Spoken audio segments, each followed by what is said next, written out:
Hey guys, ako ay nagluluto ng paksiw na galunggong. 1 kilong galunggong ang aking iniluluto. Siya nga pala, mura na ang galunggong ngayon dito sa amin. 100 na lang 1 kilo. At yung galunggong na yan, 31 pieces.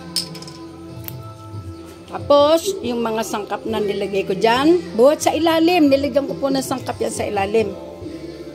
Lalagyan ko po muna suka. Panghuling sangkap na po ito. Meron na pong local na suka yan sa ilalim. Yan, hanggang dyan na lang ang aking tinira. Meron na kasi siyang dating suka. Yung suka na mamurahin. Ang nilagay ko pong sangkap diyan ay luya, bawang, sibuyas, paminta, siling panigang, bell pepper, may asin, may talong, may kamatis, at yung suka na lokal at yung suka na maasim. Ayan po ang aking gagawin sa paksiw na galunggong. Ayan po pala ang mga sangkap. 31 pieces na galunggong, 100 1 kilo. Biglang muna ko na po ang aking nilulutong pinaksiw na galunggong. Ayan na ang kinalabasan. Makulay. Makulay ang aking pinaksiw na galunggong. Yan, napanat na ang kamatis. Pag nagpapaksiw po ako, hindi ko naman dati nilalagyan ng kamatis. Saka ng bell pepper.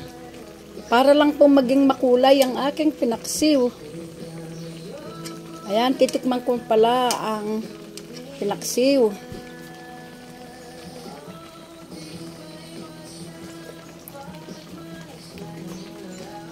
Tama-tama ang asim.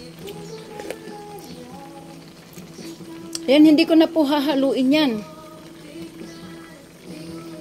Ganyan na lang po siya. Siya nga pala, nilagyan ko to ng konting mantika kanina. Kukunti lang kasi mantika namin.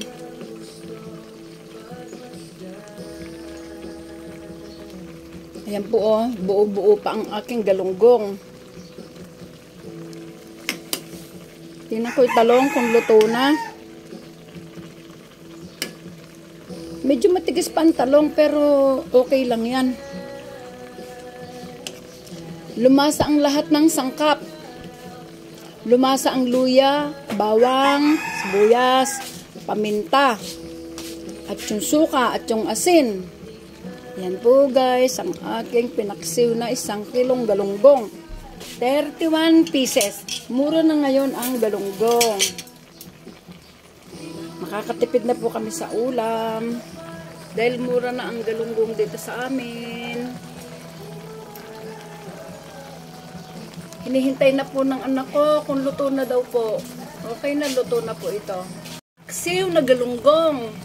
1 kilong galunggong, 100 pesos. Yan ang aking pinaksiw na galunggong.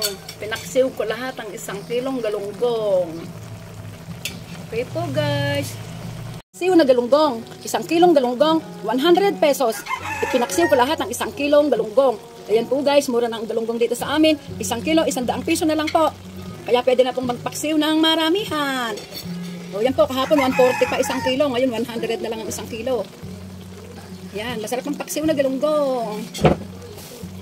Ang sangkap po niyan, mayroon yan na niligyan ko rin po ng mantika. May bawang, luya, sibuyas. Niligyan ko rin ng siling panigang, mayroon din bell pepper, mayroon din talong, kamatis, niligyan ko din po ng bawang, asin at magic sarap. At higit sa lahat ay ang suka. Sukang matabang at sukang maasim po ang niligay ko dyan. Ganun po guys. Maraming salamat. Paalam.